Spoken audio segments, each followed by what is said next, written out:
Monday, and you know what that means, don't you? It's time for another exciting episode of Taxi TV Live. Yeah, baby. Woo-hoo. Fans are going wild. Levels looking good. It is Monday, and I'm very happy to welcome our guest, Mr. Andrew Jordan.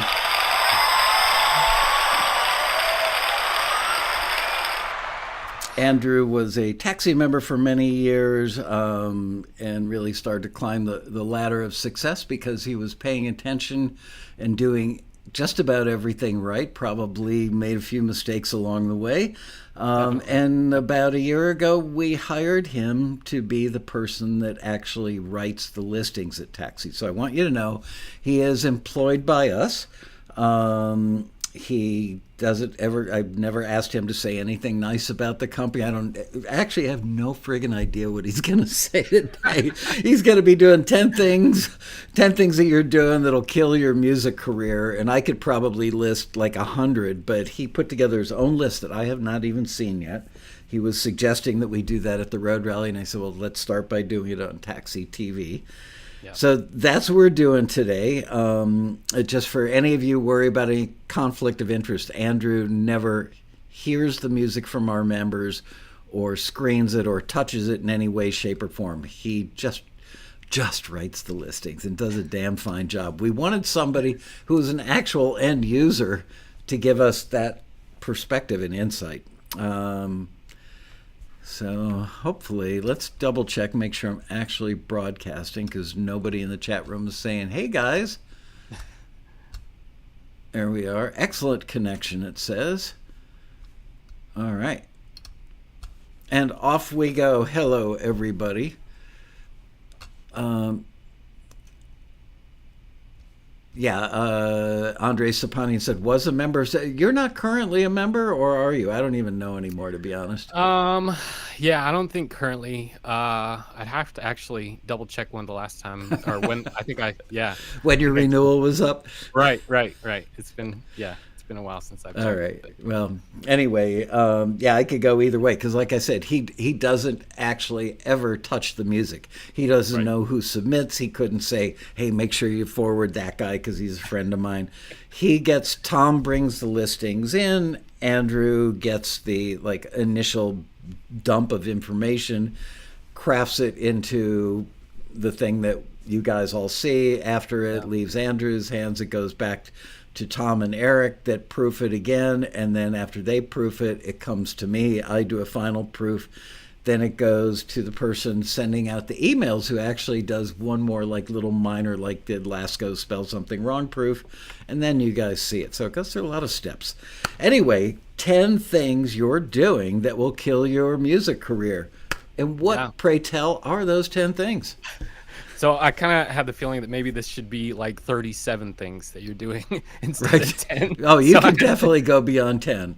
Right. But I'll try to condense these. And when I was kind of making this list and thinking this through, I wanted to give information that would hopefully apply on a broad level. So I may not I'm sure we'll talk about specifics in some areas and stuff.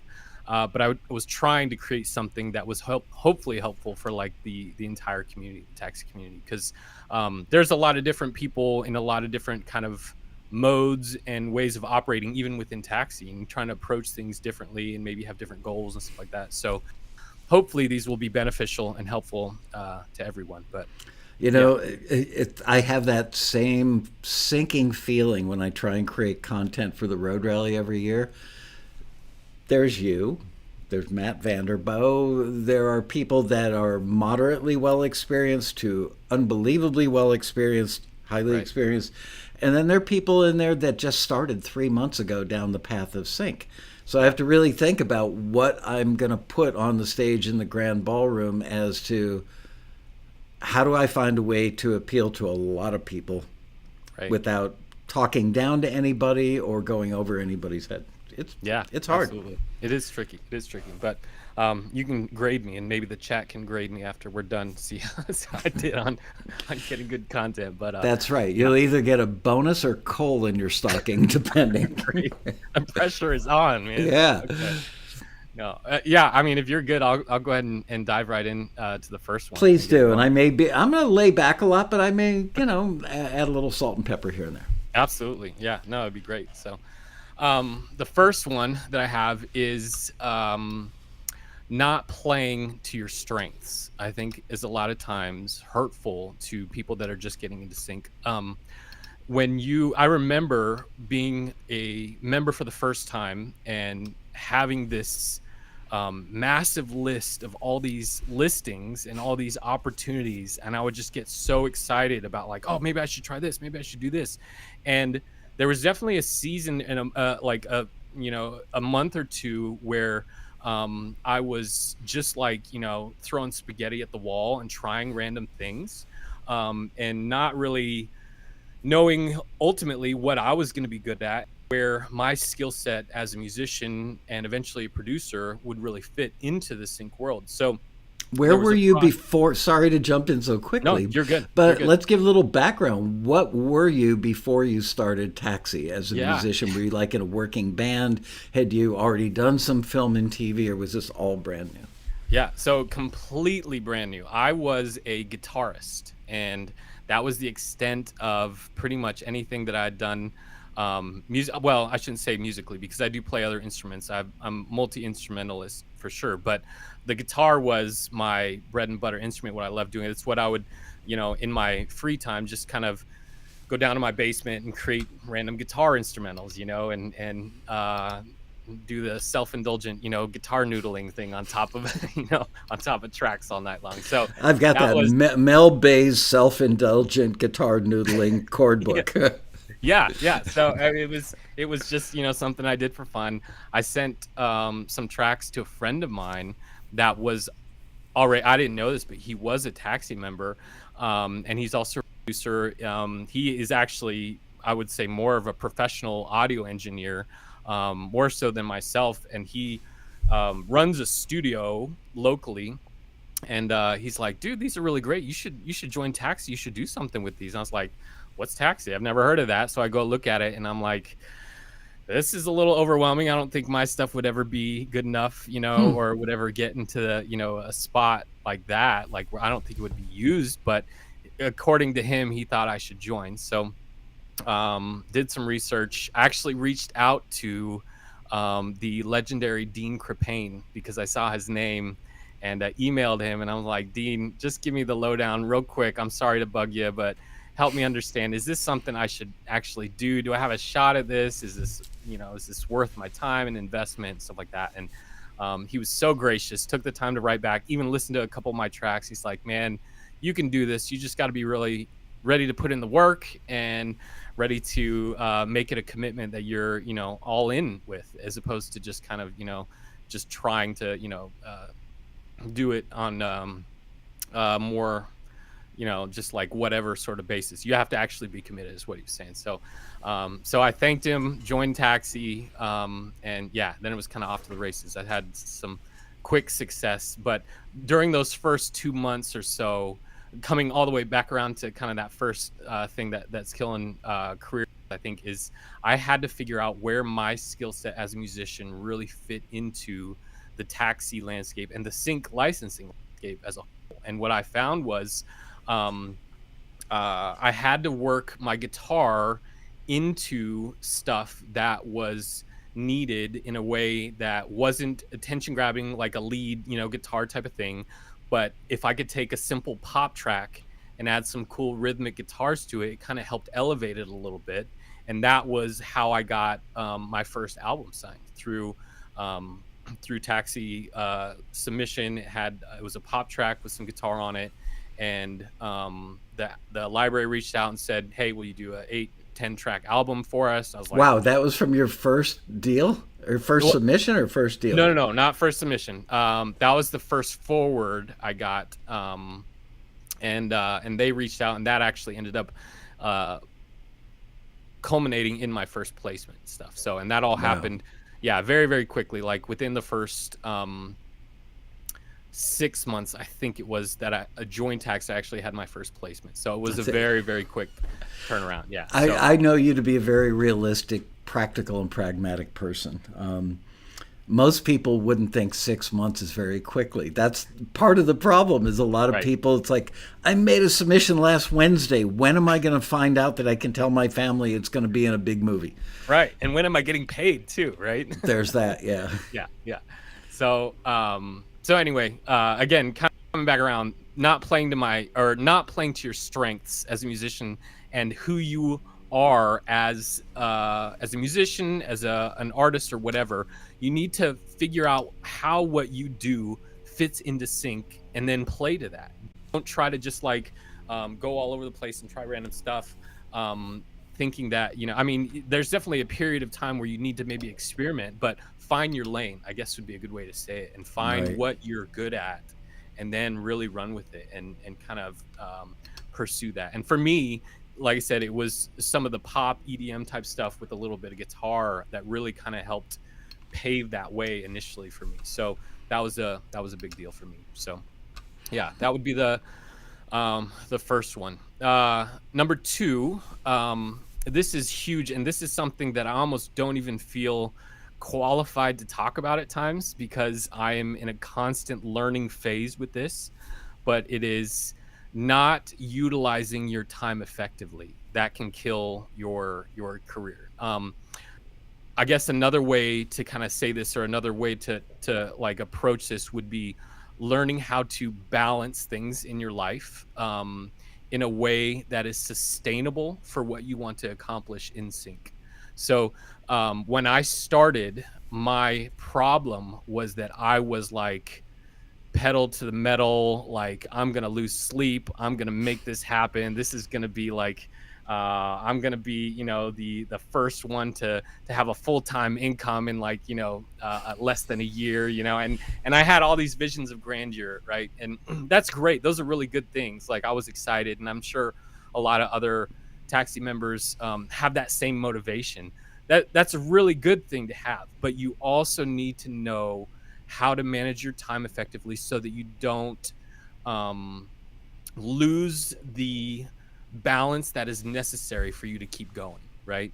um, I'm kind of borrow from another one, but another one of my points here. But it's so important that you think long term about what you're doing in sync, because if you don't, you're gonna go so fast and so hard and try to get so much done, and then when you don't see everything happen in your time frame that's in your mind, you're going to be like, why did I do this in the first place? I'm so done. I don't want to look at another project. I don't want to sing another vocal line. I'm just ready to be done with all of this. And you can push yourself so hard that you just burn out quickly, and then you'll never actually see like some of those things that you really have set out to do happen. So And you're married, mhm.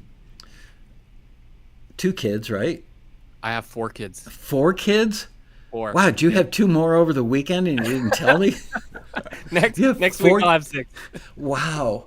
Um, wow, you broke Betty Kettleson's record. Somebody told me she's got 27.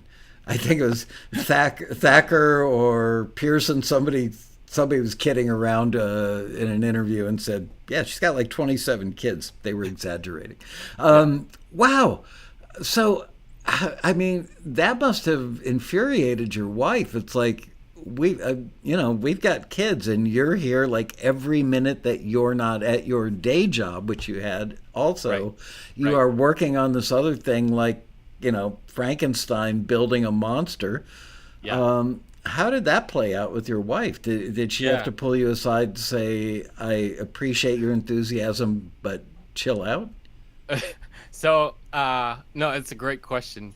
To preface what I'm about to say, I have to tell you that my wife is amazing and very understanding, and always has always been super supportive of anything that I've really wanted to pursue, like from a creative standpoint, from a career standpoint, all those things. So, once I got into taxi and became a member and knew that it was something I really wanted to pursue, in sync licensing, we had a conversation. I went and talked to her, and I said, I think what I have to do to make this work is I have to treat it like a part-time job, even though I'm not getting paid for it right now.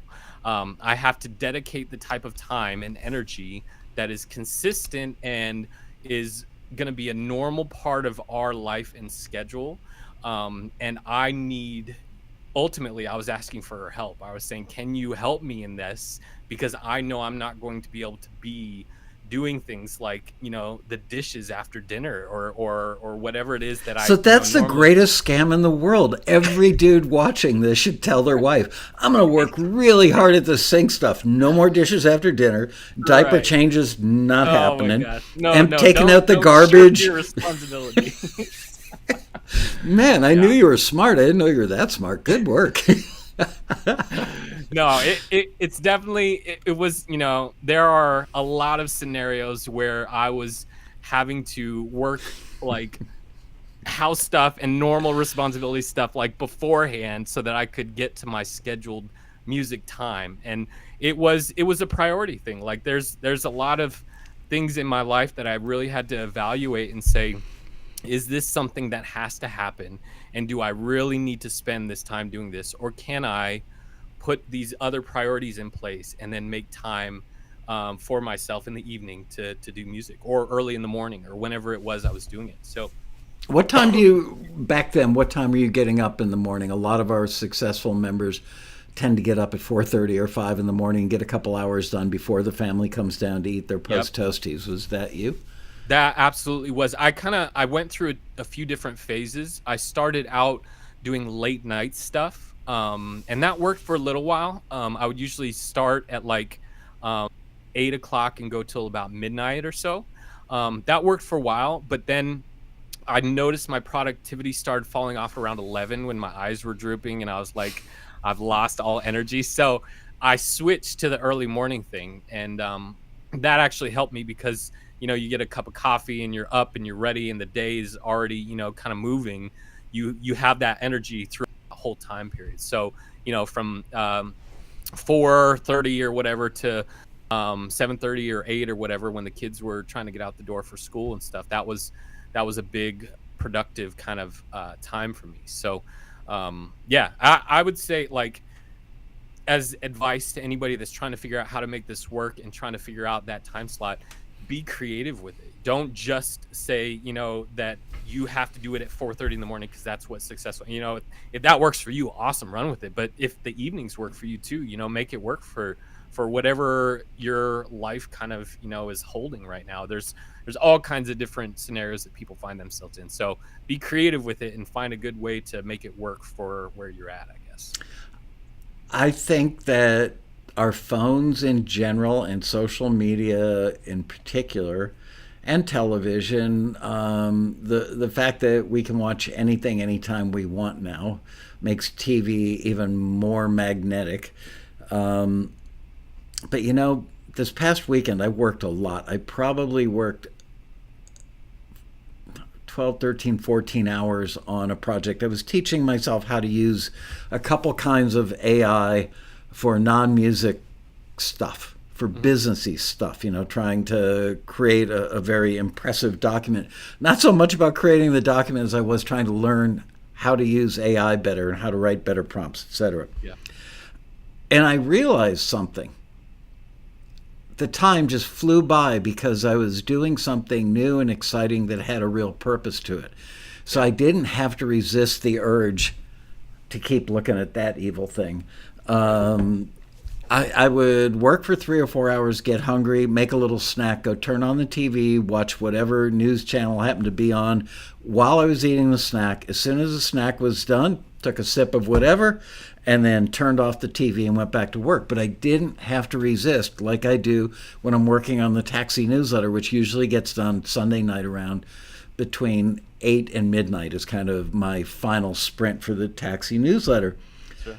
I'm not as enthusiastic about putting together a newsletter as I am learning something new about AI. So maybe that was part of your success in finding that time, and people listening to what the advice that you're giving is that if you're into it, it won't be that hard. You don't have Right. to it's not like you're forcing yourself to do something you don't want to do. Yeah, exactly. Oh man, you're kind of hitting on one of my other points, but I won't go there yet because I don't want to jump around too much or whatever. All right, and I'll stop getting in there so much because we're already, at 4:22 p.m. Okay. Yeah. This stuff is just easy to talk about. Again, there's so many things that I look back at now, and I'm just like, man, I'm so thankful that I was able to have a lot of help and direction early on.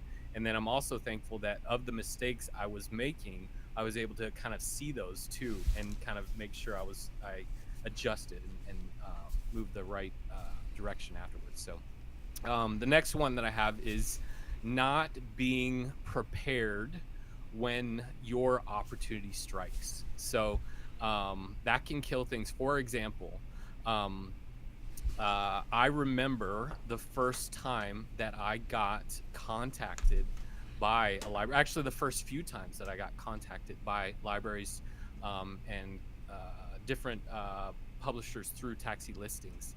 And I remember the feeling and the thought process of, is this a good deal? Should I do this, or should I just think about this for a while? And I think back to that now. And sorry to interrupt you, but I just noticed your volume dropped like 7 or 8 dBs all of a sudden, and then somebody just mentioned it. Yeah, all of a sudden you're just way lower than you were. Oh, sorry about that. I'm not sure. I can try to get closer to the mic. Was it? Still low. Okay. Obviously, you didn't change any settings. Right. Oh, now you're good. Talk a little more. Check 1 2. Wow. When you said right, it was perfect. Now you're saying check 1 2 and it's lower. Weird. Huh. Let me double check the input on my end. Okay. Although it's minimized, so I haven't been touching that. Yeah, I've got you cranked all the way up to like 9.5 on my end. Crazy. Yeah. Check 1 2. Any better?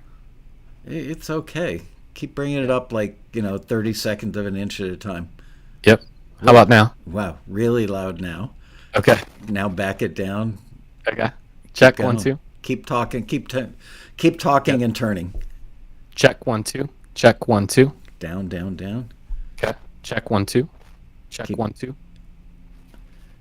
Check 1 2. It's crunchy. Oh. Huh. It's weird. How close is the mic to your mouth? Pretty close, like a couple inches. Yeah, that's pretty close. Yep. Wow. Yeah, it's something is definitely failing. I think you've got a bad tube in your interface. Well, you let me know. I can switch to the other mic or something. How's it sounding for you guys in the chat room at the level right now? Check 1 2. Check 1 2. Testing. Yeah, it's really low. Yeah,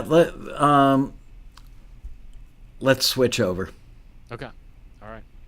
I don't know if you want to mute on your end so you don't get pops and crackles or anything. But.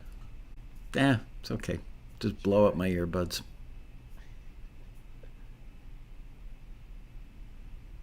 Okay. Let me get this out of the way.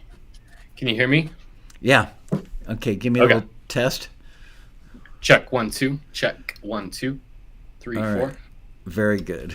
Doesn't sound as good, but it's definitely got a lot more level. All right. Okay, that's good. That's good.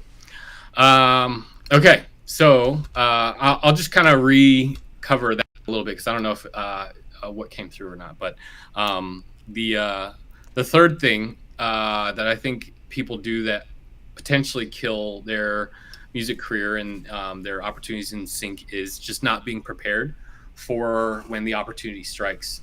And what I was saying is that I remember when the first few different libraries and publishers reached out to me.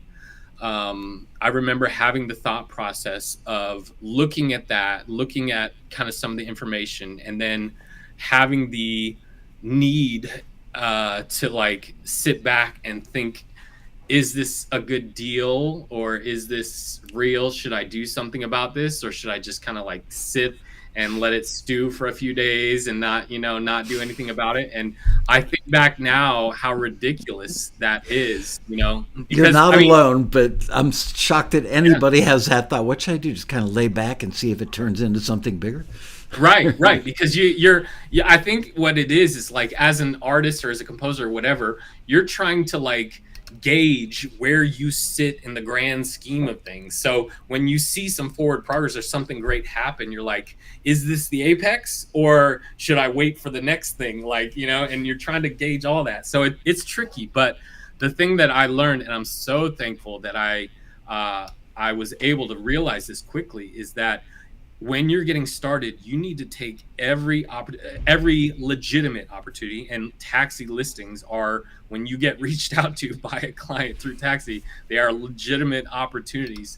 And you need to be ready, know your stuff, and be ready to move and work in a way that that publisher, that client, whatever, whoever they are, they're going to want to work with you and be ready to partner with you in a way that is beneficial for both of you. Because when I did reach back out, when I did realize that this was worth pursuing, and that something that I needed to follow through on, nothing but good things happened from that. I continued to learn, I continued to grow. I've gained more experience. I learned how to interact with a music library, and there was a lot of really good things that happened from reaching right back out and being professional and being ready to move forward with the opportunity that was in front of me. So for anyone out there that is maybe in that stage where you've submitted to stuff, haven't seen forwards, or maybe you've got forwards but you haven't heard back yet, when you do hear back, be ready to do something about it. I'm not even saying you absolutely have to take the opportunity, but 99 times out of 100, I would say it's probably beneficial for you to do something and to make something happen with your music, because you can always make more music. And this is maybe even a little bit of a rabbit trail, but this is really, I think, important too. Your favorite track is always going to be the last one you made. So when you make that track and you submit it, and you're like, oh, this is so precious, I love this song so much, maybe another publisher, maybe a bigger opportunity will come, and I shouldn't do anything. Well, guess what? As soon as you make a new track, you're not going to love that one as much. You should have done something with it when you had the opportunity. So take advantage of those opportunities. Be ready to move and be ready to communicate in a professional way and be easy to work with, so that you can gain the experience that you need to continue moving your career forward and to see the actual success that you're working towards, as opposed to sitting back and crippling yourself in ways that you probably don't even realize. So. Here's a great example. That's a great point. Thank you for sharing that. Here's a very recent, perfect example. We do the taxi compilations.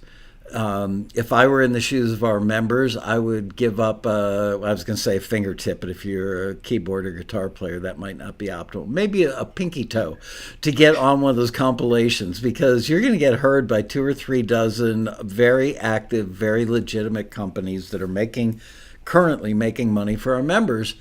And virtually every one of the tracks on those things gets signed, and it's really more common than not that when the libraries reach out to somebody, they'll say, I love this, can you do 10 more of those? I'd love to do a compilation of just you doing, Latin dramedy cues or whatever it is. So one of the library owners complained to me that he had reached out to 5 of the 11 people on the compilation and that they all ghosted him. And this is somebody who's been around for 30 years, well known in the industry, highly thought of, very professional, not a scam by any stretch of imagination.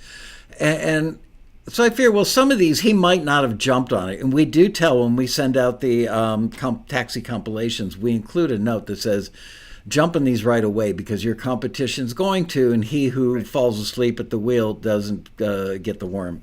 There you go. Anyway, 3 of the people were in Europe, so Tom emailed them to find out what was up with them. 2 of the people were in the U.S., one was in the West Coast time zone. I called, it was a young lady, I'm guessing 25 to 30 years old just by the sound of her voice. And I said, a really important music library reached out to you. that is a golden opportunity. That's a career starter if it's handled well and you nurture that relationship, blah, blah, blah. And she said, oh, I don't think I got that email. Let me check my spam. Oh, look at that. Yeah, I did get it, actually. And I said, well, if you got it, why didn't you open it? And she goes, I don't know. I was kind of wondering if it was real or not. I mean, she could have picked up and she was not a dum-dum. She was a nice, normal person with, I'm sure, reasonably high IQ and everything. Maybe it was a little intimidating. Maybe she was afraid she would mess up in the initial email exchange or phone conversation. I mean, there are myriad reasons that would stop a lot of people from following through. But dear God, when somebody is presenting that moment that you've hoped for, right, your entire adult life, I would sure like to earn my income making music. I would sure like to hear my music in a TV show, a movie, on a record, whatever. And then somebody sends you an email saying, I'm interested in working with you, and you don't respond to them. Right, right. As we say, and my people say, oy vey.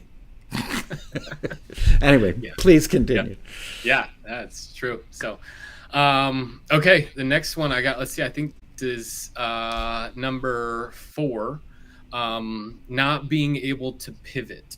I was lucky enough to hear the great and wonderful Matt Vanderbo talk about some of his experiences with pivoting, and early on how he had to make adjustments with his approach. I won't tell his story, but the long and short of it is that he was going one direction early on in Taxi, and he had to turn and make a big change in regards to the type of music he was doing, the type of approach he was taking, all kinds of things.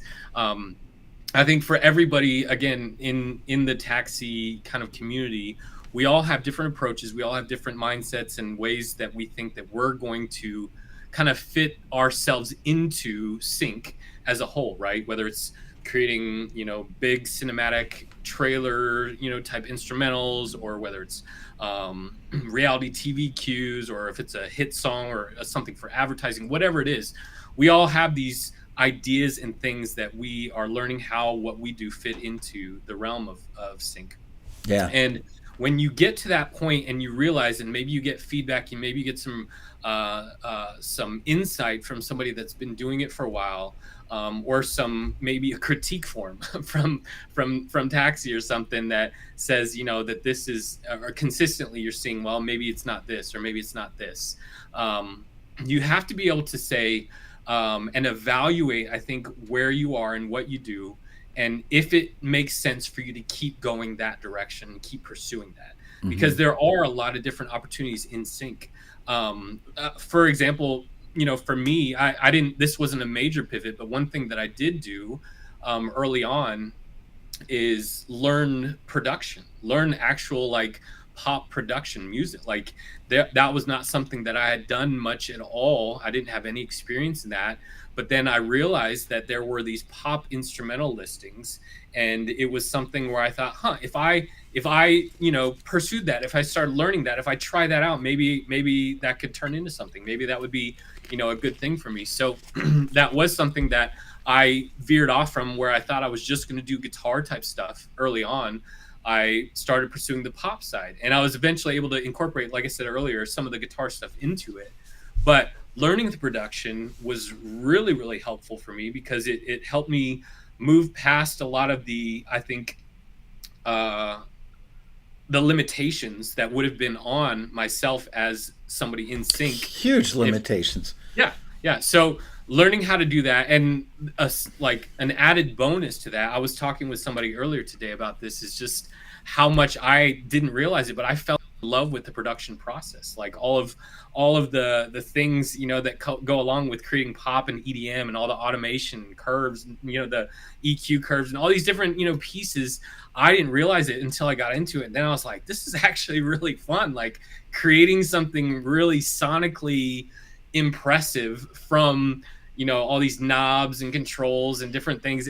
It became something that I really was passionate about, and I was not expecting that. So if I had never attempted that, if I'd never branched out and tried that, I never would have found that passion and that excitement in that. I never would have been able to create all this stuff that I'm creating for Sync today. So yeah, be ready to pivot if it's helpful for you. If you're seeing success, if you're doing something that's great, to have your lane and to, pursue your strengths and stuff like that. But don't be afraid to try something new if the opportunity calls for it as well. So I think that's great advice, and I'm so glad that you decided to learn production. I really understand why people, some small percentage of our members, don't have a home studio and still go to an outside studio, whether it's a friend or a pro studio or what have you. But it is so limiting. And the fact that you made that decision to pivot into, I'm not just going to be a guitar player making guitar tracks. I'm going to learn how to run these knobs and buttons so that I can do what is needed more frequently, and open up a whole bigger market for me, a lot greater demand. Was it hard? How long did it take you to become reasonably proficient versus master of the universe? Oh man. So this is hard because I'm always my own biggest critic. I think like most creatives, we look at our stuff and I listen back to stuff that I did early on. I'm like, oh my God, like what was I doing? Like, why did I make that choice? Why was I doing this? Just from the production side. But I think I was able to, through like some really great advice and some great song feedback, and actually using the Taxi forums to get critiques and feedback on my mixes and stuff like that, I was able to get to a pretty broadcast quality, I guess, for cues. And I think a lot of people don't realize that, for cues, there's definitely a misconception that you have to be spending thousands of dollars on a mixing engineer or getting some like high level mastering job done to have your stuff used. That's not necessary by any means. You can do all that stuff at home if you just put in the effort and really take the time to kind of train your ear to hear the type of stuff. And the best way that I found to do that for me was reference mixes. So I would listen to stuff that I know was being used, or if I'd hear a song somewhere like on TV or something like that, or just even regular pop songs and pop mixes, I would listen to that, find a plugin where I could reference stuff back and forth, and then figure out where my stuff was lacking. And then I had to really focus in and try to, gain that ability to hear, well, this frequency is struggling, or this is too bright, or I smashed this to smithereens with the limiter and now it's terrible, So all these things that kind of came along with the process. But the process wasn't too long for me. It probably happened I saw really big gains, I think, or big growth in probably the first 3 or 4 months. But I was very dedicated to really improve. That was a big focus of mine, to make sure that my stuff was where it needed to be. So It's for anybody watching that's new, because I've talked about this 1,000 times. I'm a retired audio engineer producer. As a matter of fact, that room behind me, I'm sitting in front of a green screen. That is Criteria Studios in Miami, Studio D, that was built specifically for the Bee Gees when they started the Saturday Night Fever album. So you're looking at the room, different console, different monitors than were in there at the time. Anyway, I understand why people are intimidated by it. I'm the kind of guy that looks at the cockpit of a fighter jet and I go, put me in. I love knobs and buttons. I don't care know what this does, but I'm going to turn it, right? Yeah, I would figure it out and I would not die. I know that sounds arrogant of me to say, but I just have always had a passion for knobs and buttons since I was like 5 years old, probably. Yeah. So my advice to people, because I also love to cook and I rarely will use a recipe. Sometimes I'll look at a recipe and go, oh, nutmeg was the secret ingredient. But that's, no measuring of anything for me. So mixing and recording and producing are all basically cooking. Like you wouldn't add watermelon rinds to a loaf of bread you're making. you know that that's not going to go together. So, but you know that, maybe bananas and nuts in that bread might make a really good banana bread. So it's a lot of common sense, some taste, and I put that in quotes because it can be taken a couple of ways, and balance. More bass, less bass. More treble, less treble. Pan it left, pan it right, pan it down the middle, give it a little reverb or not. And you're done. Yep. It's that easy. Yep. And the more you do it, the easier it gets. The more you do it, the more you realize, oh, I really didn't need that watermelon rind. That was not the choice here, So yeah, consistency and continuing to grow and learn. So yeah, because it does become instinctive. Like I'm glad you brought that up. You don't think, oh, let me see, that sounds like it's about 4,300 kilohertz or 4.3 kilohertz, and I should probably dip it by about 3 dB. It gets to a point where you just know that's right around 4,300. You dip it to zero point 0.3, sweep it a little left, a little right of 4,300. It'll sound good somewhere in the middle. You're done. The whole thing takes place in a matter of a couple of seconds versus the half an hour you might have overthought it 6 months ago. Absolutely. So it's good. I think, let me see what number I'm on. Number 5.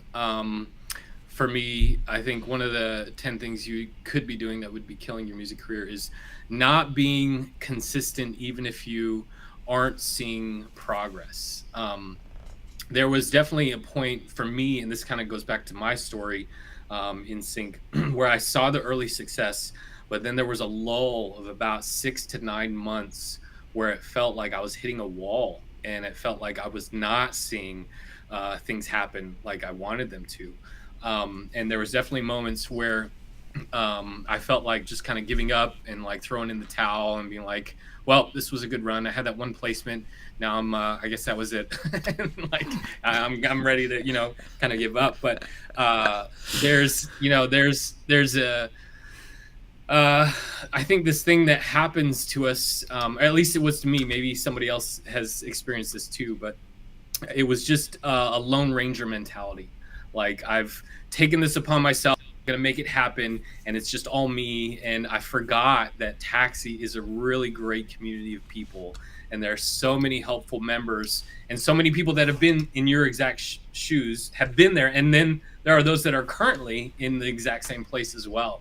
And to find the consistency that I needed to keep moving forward, I relied heavily on community, like heavily on those around me that had done it before and those who were currently in the same spot. And I connected with people, and I went out of my comfort zone, and I went to a rally and connected with people and was able to find some camaraderie with friends that became, I think, lifelong friends now. And so the consistency that I needed was very much dependent on finding people that helped me and encouraged me, and that I could be a help to as well, because that was fulfilling for me too.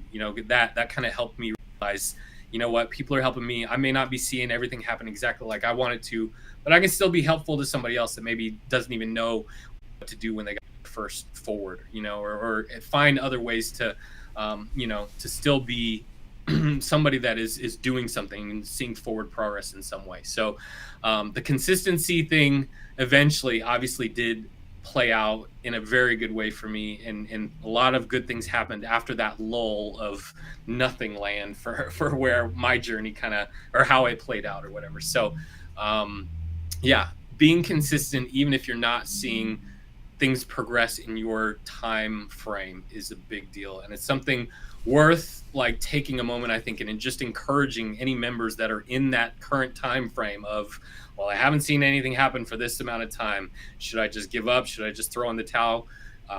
Man, if you are passionate about it and you want to see it happen, you be consistent with it, whether or not you see it happen in your time frame or not. And good things will happen if you're consistently working hard and working at improving. And again, I'm kind of jumping to some of my other points, but yeah, stay consistent with it and be committed to it, even if it doesn't happen exactly how you see it happening. So I get a little frustrated when I see people saying, how many forwards did it take you until you got a deal? How many signings did you have before you got a placement? Those are pretty irrelevant benchmarks, in my opinion. And I think my opinion is the most important one in the world because I've been running this company for 33 years and I've seen it all. I'm being a little facetious here, but, I have seen it all, I think, at this point. And there's not an equation. If you get X number of forwards, you're going to get something signed. Or if you get X number of things signed, you're going to get a placement. There is no real math to it other than making yourself feel better or worse compared to others. And my mother always said, don't compare yourself to others. And then she'd say, you're not as tall as Johnny next door. Well, thanks, Mom. Anyway, there is no math because you could have 1,000 forwards and not have a single signing because what we forward from you is something that just doesn't get used very often. So libraries are like, yeah, that's a really good whatever it was, and I asked for it, but it's not high on my priority list to take care of the paperwork on signing that today. Right. Because meanwhile, I've got 50 people knocking on my door this week that want dramedy cues or something that's is very popular. And as far as the members that get stuff forwarded or get stuff placed in catalogs, then expect, okay, well, now it's out there, so people are going to hear it. They're going to want to use it. They may not need that genre that you made, that library loved and signed and put in their catalog because they know sooner or later somebody is going to need it, but it could be later than sooner. So all those things adjust your timeline to affect your timeline to success. So I think your point is so well taken that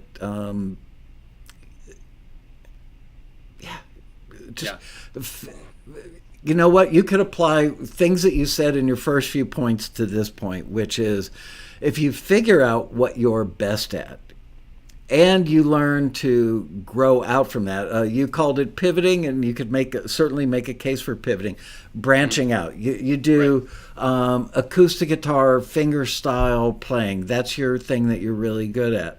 Okay, well, could you add a blues harp to that? Wow, wow, wow, wow, wow, wow.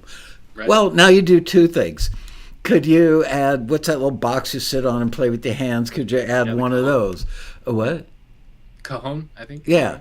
Yeah, you could, a cajon, a shaker, a blues harp, and a decently mic from 4 inches away acoustic guitar. Right. That's a cue. Yep. And you could add arpeggiated open chord strums that go brown. Yep. Wow, so you're not just a finger picking guitar player. Right. And then you could do Americana. You could add a bass and drums to that and turn that, so yes. You're right about everything you've said so far. Well, you're kind of even hitting on my next one a little bit. I got to stop doing that. No, you're good. It means hopefully that means that I'm getting stuff on the right page because, like you said, you definitely have the most experience and have seen all this in stuff, the entire universe. Yes. right. So, but no, the next one I think that can kill careers is not being constantly or not having a constant learning mindset. One of the things that I really try to make a priority for myself is to never become stagnant in what I can do creatively, musically, and from the production side, and even from a business and like career side.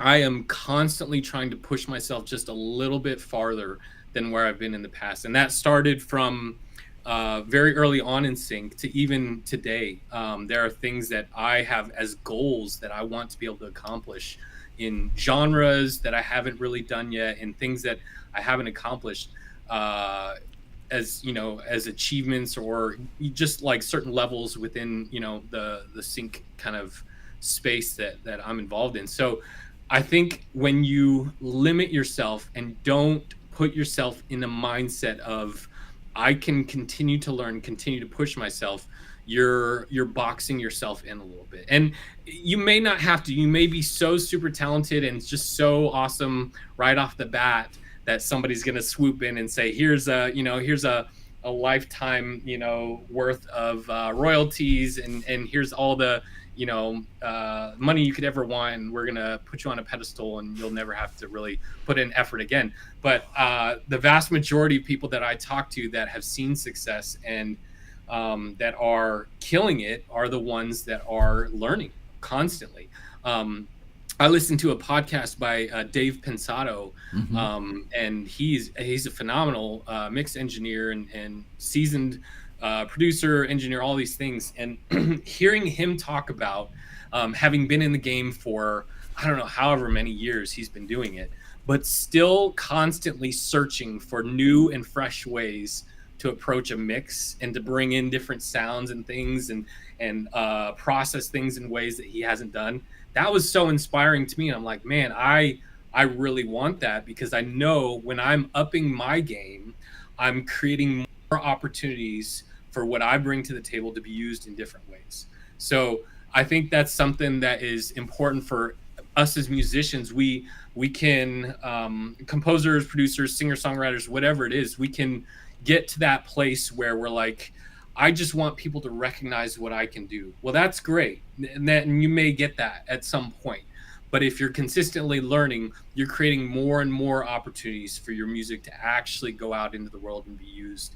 And you create, I think, even within yourself, you become something more than what you would be without that. And people that you work with will recognize when you are branching out and doing something else on a higher level, and be able to say, oh, this person does this, but they sent me this as well. And now I didn't realize they did that, but they must be able to do that too. So now I have two things that I could potentially reach out to them and connect with them on. And I've had that happen with multiple Taxi libraries that I've worked with, where the relationship that was built through Taxi culminated in not just doing music that was for the forward or for the listing, but ended up in me doing more in a different genre and different things that I, had not been able to do when that first track was forwarded. So as I grew, the opportunities grew, and that all kind of stems back from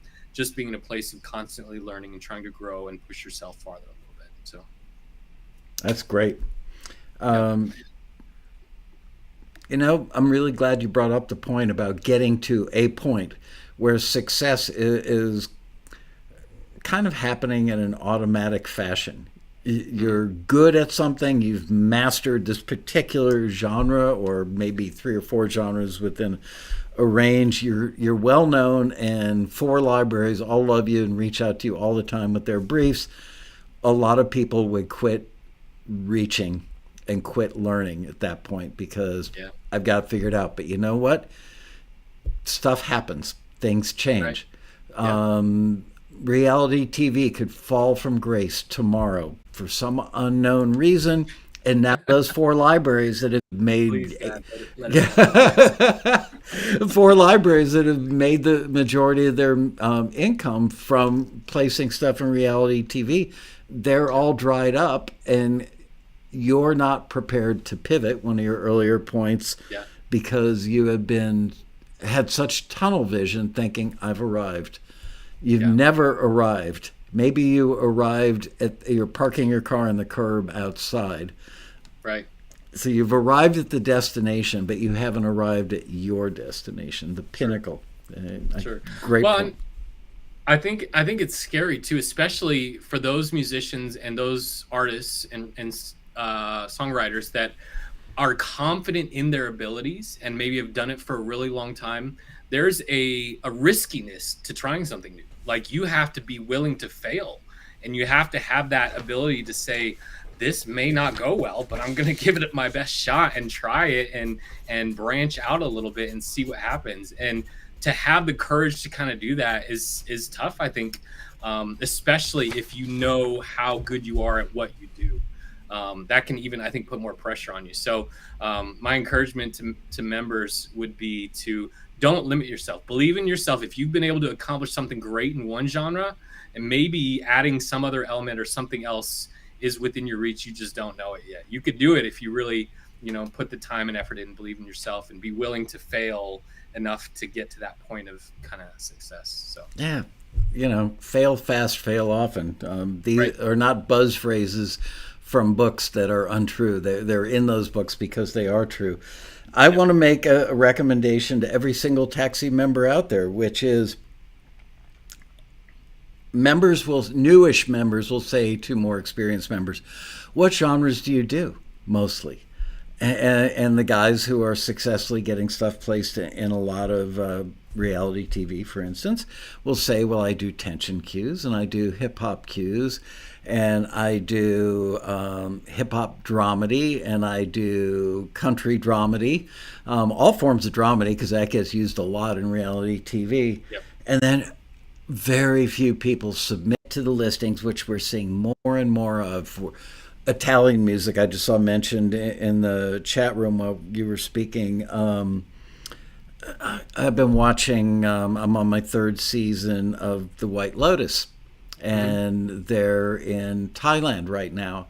And first of all, the score on that show is the most unique and well done score I've heard in a long, long time. But all the other music, make Thai music.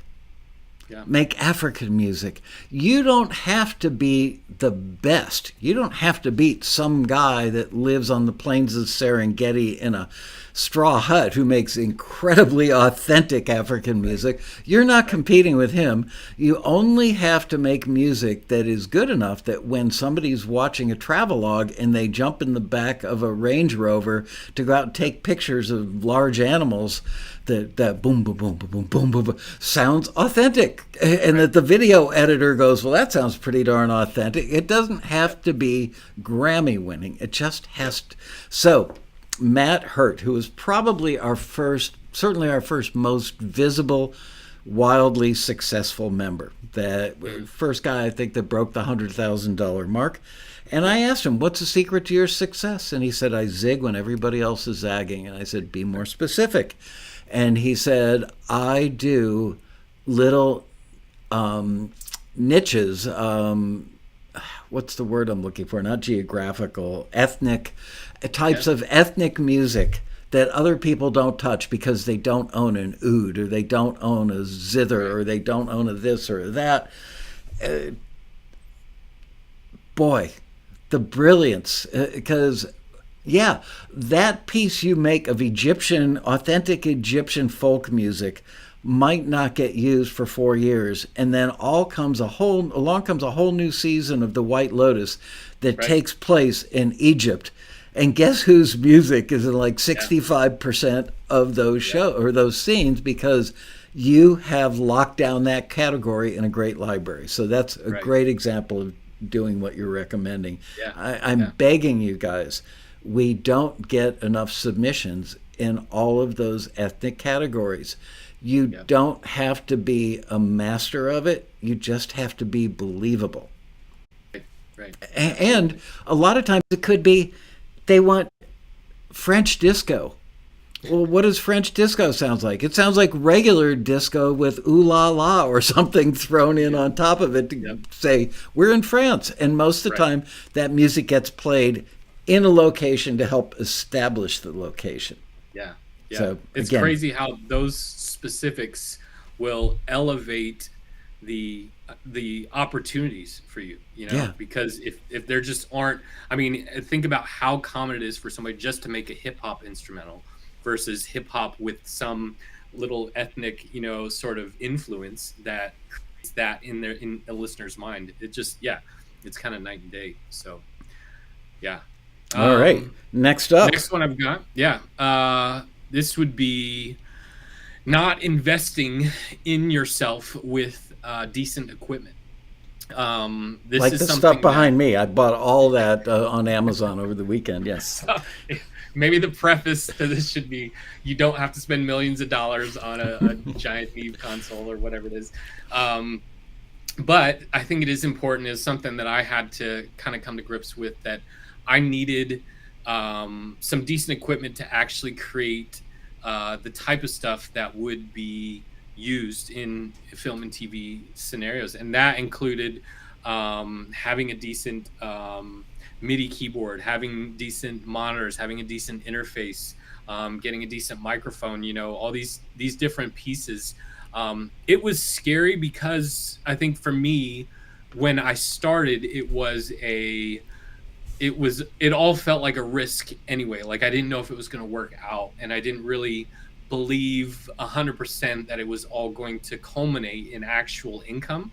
So investing in that stuff was hard because you're like, I don't want to just throw more money at this and not know if I'm actually going to see anything happen with it. But once I started to actually believe that it was possible and to see, some forward momentum, I was able to make some good, fairly inexpensive purchases. I'm not saying go buy a $4,000, compressor, or something like that, because that's not going to be what makes your stuff. You're not going to earn one penny more because of that, but you could go buy Right. a $35 compressor plug-in that emulates that thing, and it'll do a great job.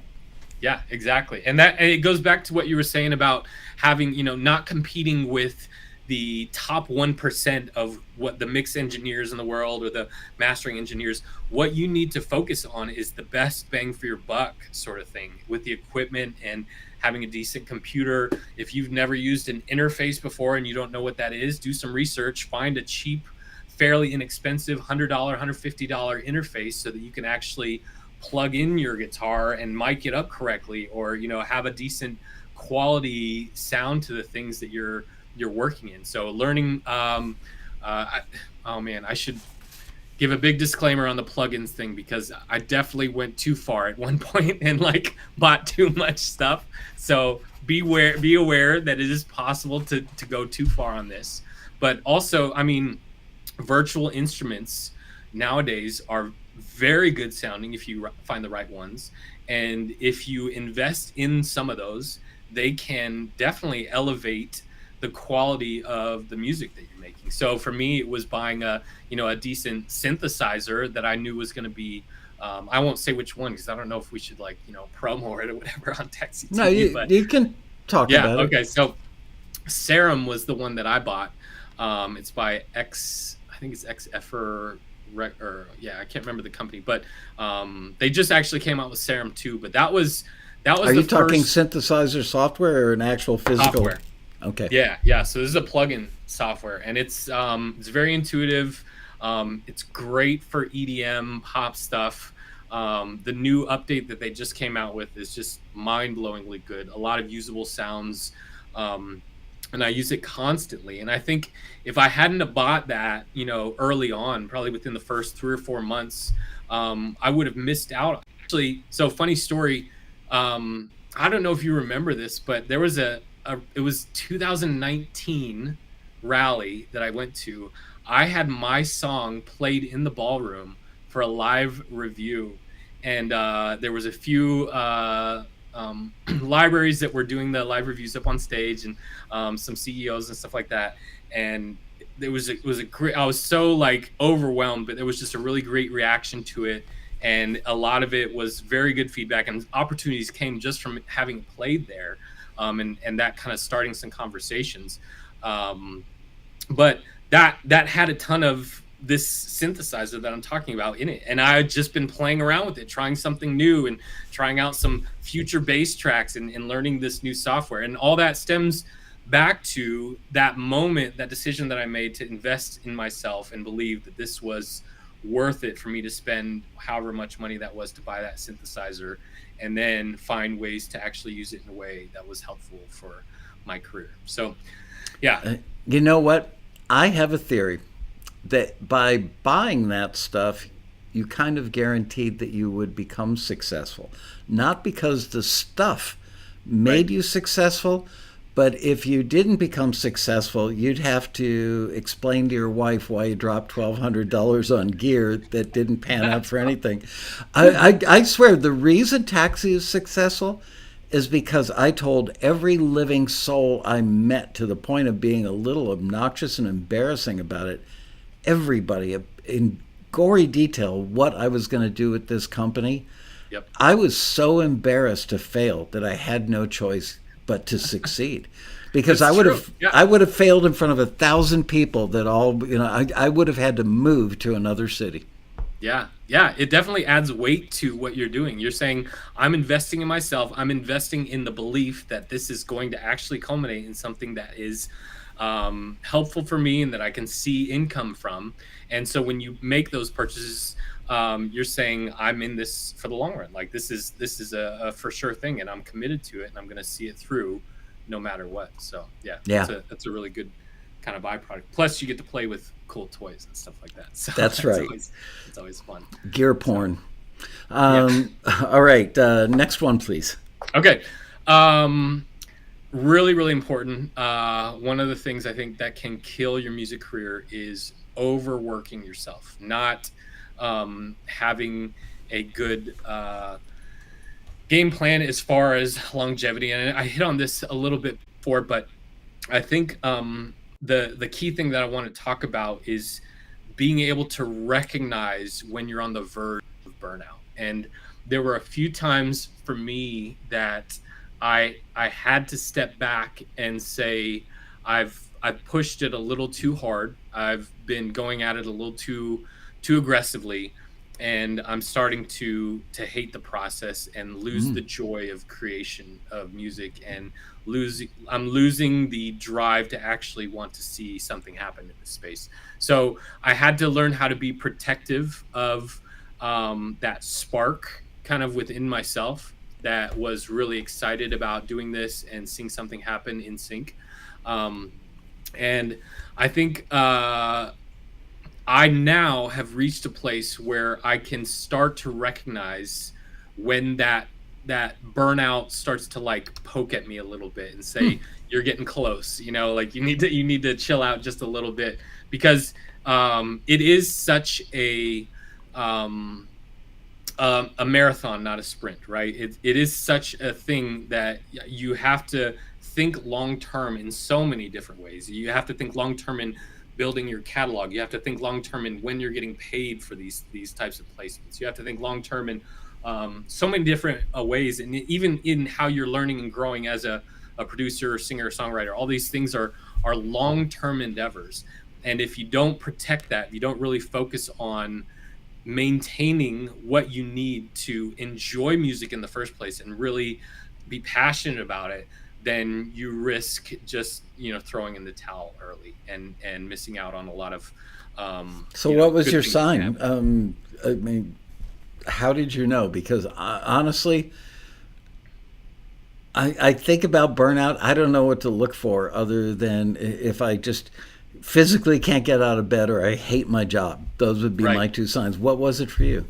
Yeah. So I think the things that I start to recognize now are if I am like mentally dreading something a little bit, like if I have gotten to the point where like it just feels like a really heavy burden and I'm constantly trying to find excuses not to work on something, I know I'm pushing it a little bit hard. I'm at a place where I feel like I have a good consistent workflow that I'm productive in, and the time I can usually utilize very well.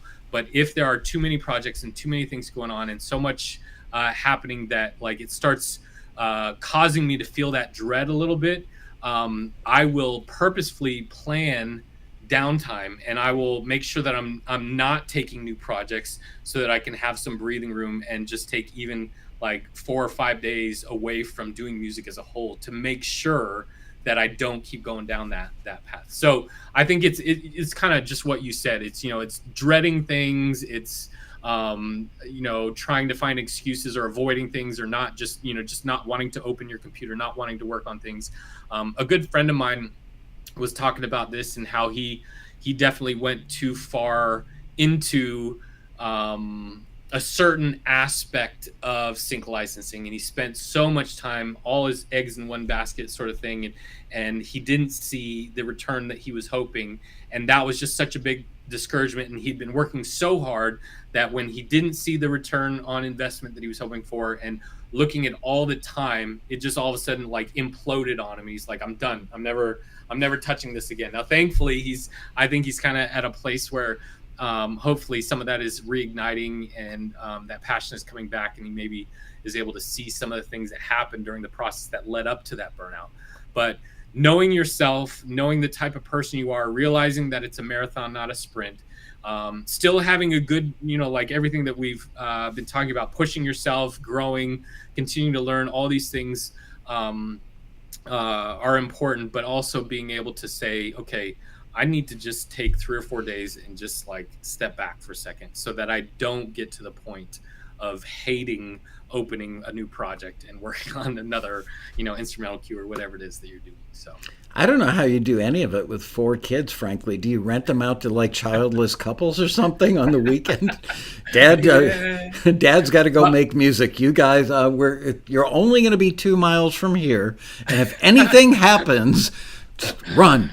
Yeah. No, so my like, I'm gonna brag about my kids a little bit. They're actually really great kids. They are very respectful, and they do a really good job of when they know dad's work, and they are they know that they can't be loud and be crazy and stuff like that. Now the fun part is that I am purposefully like turning them all into musicians, and like I'm trying to hone them all into they're my retirement plan, basically. So when they go off and become famous as whatever, I can just kind of sit back and do all the fun stuff. But all that to say, they are doing music constantly, and a lot of them are playing piano right now. So when they want to practice piano, the piano is close enough to my studio that I can hear it.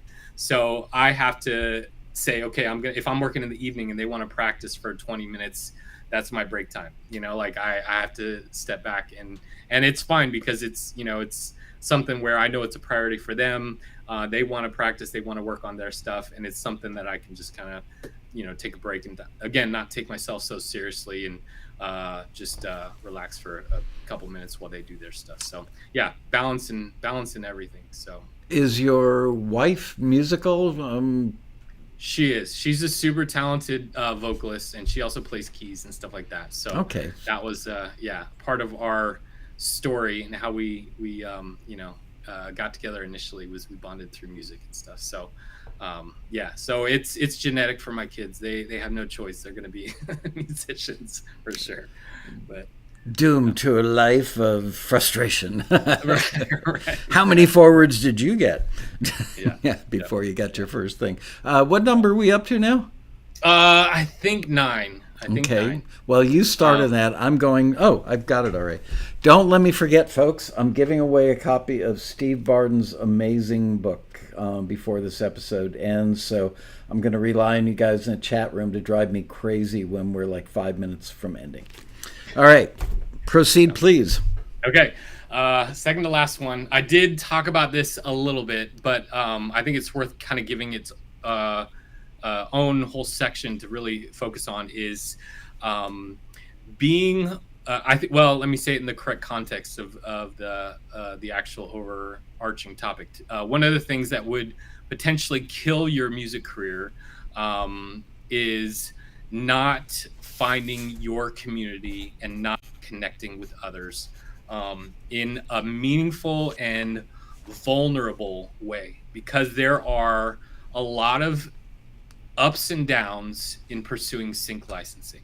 There are moments of celebration and like victory and joy and just excitement, and then there are moments where you just are like, I hate this, I can't do this, I'm gonna like fail, and if I keep trying, it's just pointless. And I think back from when I started all the way to where I am now, the moments of celebration for me and the wins that I saw, I was lucky enough to have the kind of instinct, I guess, to share that with a lot of people and feel the joy of watching my first placement on TV with my kids, and then that's got to be the best. Up. Yeah, it's so fun. And we heard that when you were laying it down, and now we hear it coming out of that flat thing on the wall over there. Exactly. Boom. So fun story. I even I had my son play a shaker in a track that was played on TV and stuff like that. So how old is he?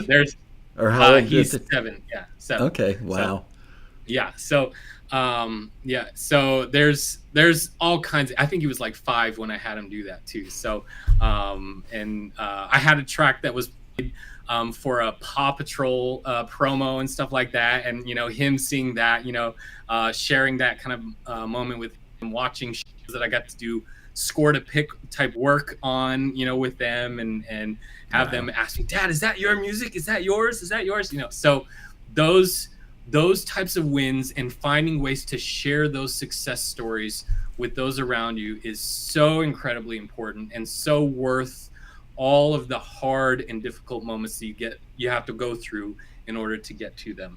um I'm it's yeah, it's worth like telling, I think, the entire taxi community, as many people are as watching, is this, that it's hard to beat that experience when you get to share those really great successes with those around you and you feel how much they're in your corner. But the only way that comes, it could be your family, it could be fellow taxi members, the only way that comes is through building a relationship and walking through some of the difficult moments to get to that. So there's a vulnerability that has to kind of come into play. It's easy, I think, for, again, musicians and songwriters to want to put on this shell or this armor and say, like, I'm my own thing. I don't need anybody else. I can do this. I'll be able to make it on my own and stuff like that. And that's kind of a surefire way to fail, I think, and to let all of the discouragement and stuff overwhelm you when you are going through a difficult moment. But if you can find encouragement through the ups and downs and then share your victories and share your wins with those same people that have seen you struggle, it makes it all the much more rewarding and worth the investment. And to think that music is something that you're not just sharing with the world through sync licensing and getting your stuff out there, but also sharing with real people that are in the same type of spot and are wanting to be vulnerable in the same sort of way and be able to open up about, I really thought I was going to get a forward on this, but it just didn't work out. And this critique was devastating. And now I don't know what I'm doing anymore.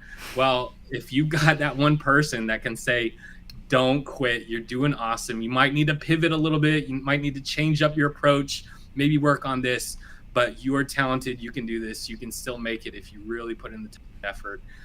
Don't give up. That to me is like one of the unexpected and most impactful and fulfilling pieces of this journey that I've seen for myself personally, is relationships and that community and the friendships that have been made, the taxi friendships, seeing people at the rally now that I love hanging out with, because we connect over something that I can't talk to anybody about at home. Right. There's nobody in the world, like here in my social circles generally, that I can talk about, well, I was working on this type of cue or this. They would have no idea.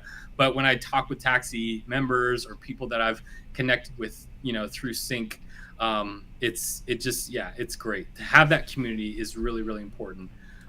It's not easy because, again, you have to be vulnerable and you have to put yourself out there, but it's totally worth it. So. And people say, I live on the East Coast. It'll cost me $1,000 of airfare, hotel rooms, meals, and everything to come to the road rally. And I quietly think to myself, in many, not all of those cases, you don't want it badly enough, because $1,000, of course, they haven't been to one yet, so they can't really understand the enormity of opportunity that comes through all Right. those relationships and bumping into somebody in the elevator, having your music played on a panel, all that stuff. But Yep. yeah, it's time for me to start plugging the 2025 Road Rally already, even though we're like 6 or 7 months away. How are we doing on time? You've got one more to go, right? So do your one more. I had something I wanted to add to that last thing, but don't have time. So yes, do your one more, and then I'm going to give away that book right there, which everybody should have. Okay. Yep. So last one, actually was trying to figure out the best way to say this, and I am super passionate about this. Again, it's something I've already hit on a little bit here and there, but one of the things that I think that can kill your music career is just making it all about yourself, making it all about you, and making it all about your own accomplishments. There's definitely value, I think, in investing in yourself and all the things that that are needed to get yourself to a point of being productive and doing stuff, and finding that motivation. But um, what I have found personally is that some of the most fulfilling moments for me in my journey in sync has been as just as much as or as fulfilling as those placements and those wins. I've also loved being a hand that helps other people kind of take a step forward and move a little bit ahead in their journey, and learn a little bit, or encourage them in some way. Because I think about all the encouragement that I got early on, and all the direction, and all the, even going back to Dean Kerpane, like from the very onset, somebody was able to take the time. He didn't have to do that. He didn't have to spend time listening to my stuff, or saying, yes, you can do this. Your stuff is there. You can make it happen. That kind of set the idea in my mind. I took his lead a little bit and said, now that I'm seeing success, I want to be the exact same thing to other people. And I think when you do that, it puts a lot of things in perspective. It puts a lot of things in perspective as to your journey, and helps you continue to like see yourself in the light of, well, yes, I was in that spot and now I'm here. So I have seen a lot of progress. So you have a better view of yourself. You have a better understanding that it's not just about you. It's about helping the community and those around you to continue to elevate themselves and see success in what they're doing. And for me personally, this maybe this one I felt like was a little bit of an outlier, but it was important for me because it's something I believe in that much, that when you give back to other people, it's going to come back around in some way or another. And finding ways to invest, coach, encourage, whatever it is, with those that may not have as much experience as you is just really fulfilling and really worth the time and effort. And as busy as I can be and as crazy as my schedule can get, I try to make it a point to really make sure that I have those conversations and those Zoom calls and those things that are the opportunities where I can just say, how are you doing? Are you able to, are you mentally okay? Or are you discouraged right now? Where are you at? Are you going through something tough? Is there some way that I can help you, or something I can do to kind of elevate what you're doing a little bit? So yeah, that I felt like was, like I said, maybe a little bit of an outlier, but something I thought was. No, it's not an outlier at all. As a matter of fact, I was exchanging emails with one of your fellow members and somebody I know as a friend, Jim Thacker, over the weekend, as recently as this morning. He's going to be my guest next week, by the way, doing 10 things, and I can't remember what the rest of it is, but I wrote it down now. I can't find it. Anyway, Thacker will be here next week for Taxi TV. And I was editing the last segment of the How to Get into Sync's Inner Circle panel from last year's Road Rally. And it was something that almost every panelist touched on. The rally is not only kind of encapsulated what you're talking about, which is go to the rally, let friendships happen not because of an agenda. Like Matt Vanderbilt said on stage, he said, look, Chuck Henry and I go on cruises so that we can, drink ourselves into a stupor and eat endless food.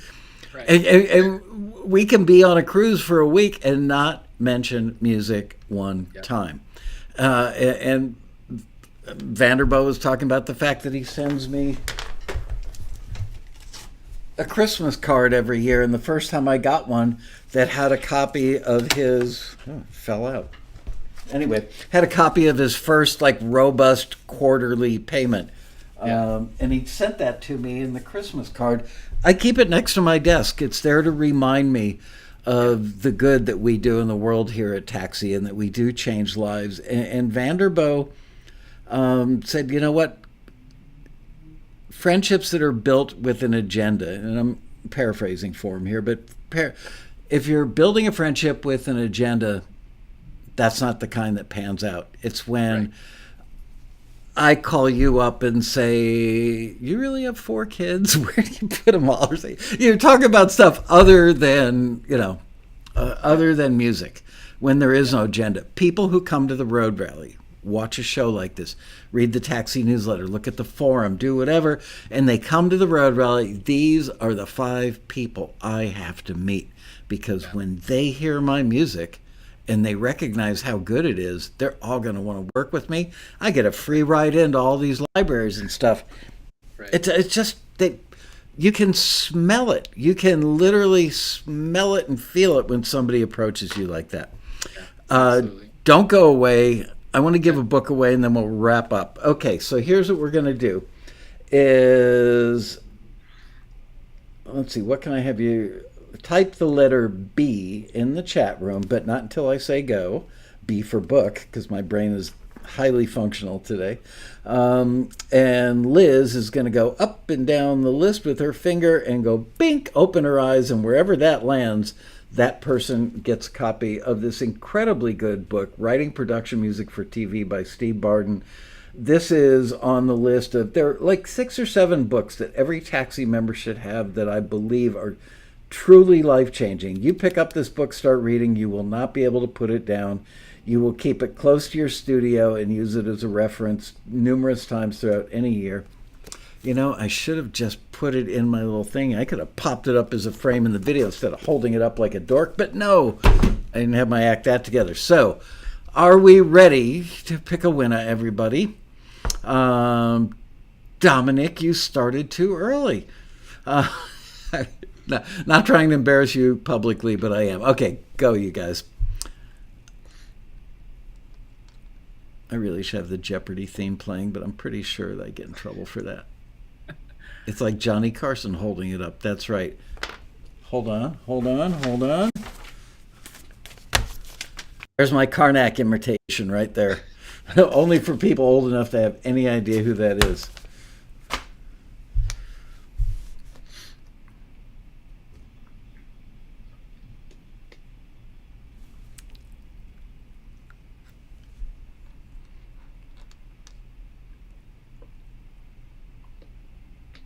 Kyle Sutton, are you still in the chat room or watching the episode? I have thought about you numerous times over the last 2 months, and I write you in my little calendar book to call you, and somehow I never get around to it. But I need to talk to you, Kyle. Kyle's a good friend of mine. We meet up sometime. He's not too far from me. He's like an hour and a half or so. Oh, okay. We meet up for lunch yeah. Oh, that's good to know. I want to talk to him about some SEO stuff. Rumor has it that's what he does for a living. Yep.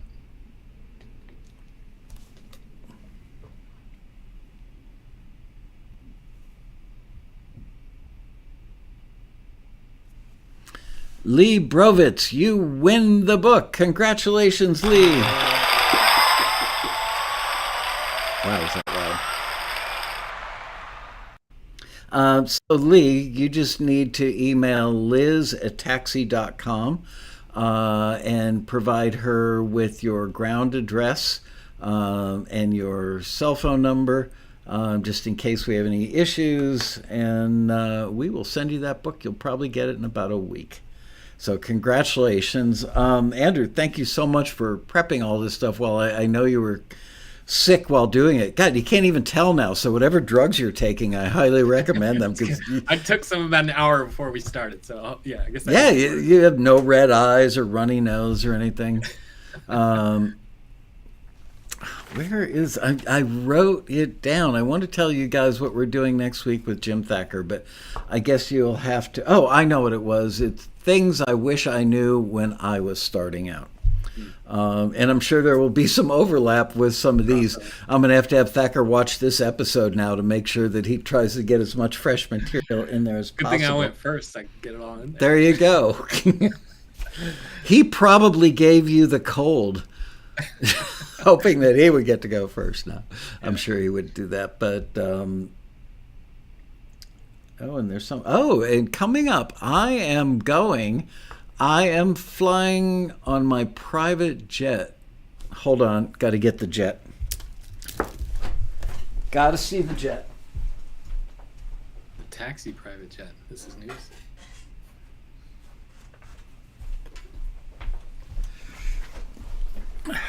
There's my private jet. Whoops, it was crashing. my Continental private jet. Anyway, I will be flying on that little jet to Nampa, Idaho. I believe on April 14th, I am going to do an episode of Taxi TV live from Matt Vanderbo's house with a group of people that he's been getting together with, musicians. This is giving it back, paying it forward. Vanderbo doesn't charge anybody. He's a wealth of information, and I think once a month they get together at his house and he brings in pizza and beer or whatever, and they talk music and they listen to each other's music. So it's like a little informal songwriters association. Nampa is kind of a suburb, I don't know, maybe 15 minutes outside of Boise. It's beautiful up there. So I'm going to literally fly up there just to do that, and then try and get Vanderbo to go to the Korean barbecue restaurant with me again. There was a brand new Korean barbecue, which is by far my favorite food, that opened up. Motivation for going out. Yeah. Well, we can get it here in LA, but watching Vanderbo eat something that strange, apparently he's one of those guys that likes, like burgers and lasagna kind of guy, pretty standard fare. And it's like, I'll try this. He seemed to enjoy it. Yeah. All right. Anyway, thank you. This is really good stuff, and I hope people are paying attention. By the way, I'm going to ask you guys once again. I just heard from a music library owner the other day that told me about 2 taxi members who have landed TV commercials, one for $7,500, another one for $12,000 or $13,000. Did either of those people happen to send an email to Taxi and say, gee, I got a deal. I got a really nice check. And one of them was not a co-write. It was a $12,000 sync fee, which is not huge for Madison Avenue, but, any musician, I'm sure, would be happy to get, and I think it went through a publisher. It was. So half of $13,000, I think it was. So $6,500. Nobody tells us. And that's how Taxi thrives or survives and thrives, is people believing that we're real, that people can build a career by using Taxi. So please, everybody, if you're watching this right now or watching the archive and you've had a placement recently, could you just take 3 minutes? You don't have to write a book. We're not judging you on the writing. We're probably going to clean it up and edit it a little bit. It will all be truthful, but we will make run-on sentences into 2 sentences and that sort of stuff. Let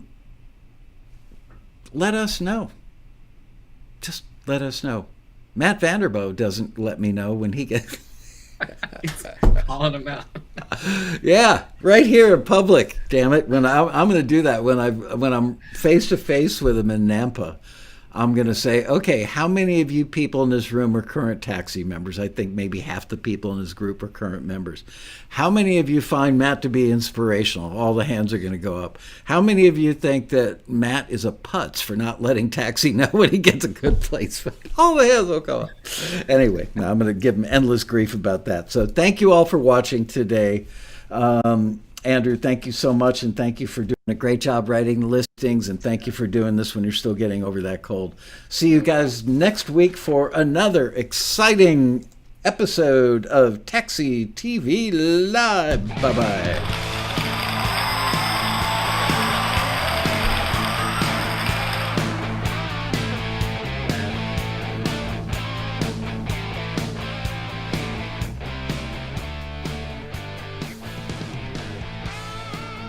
I love doing this fade.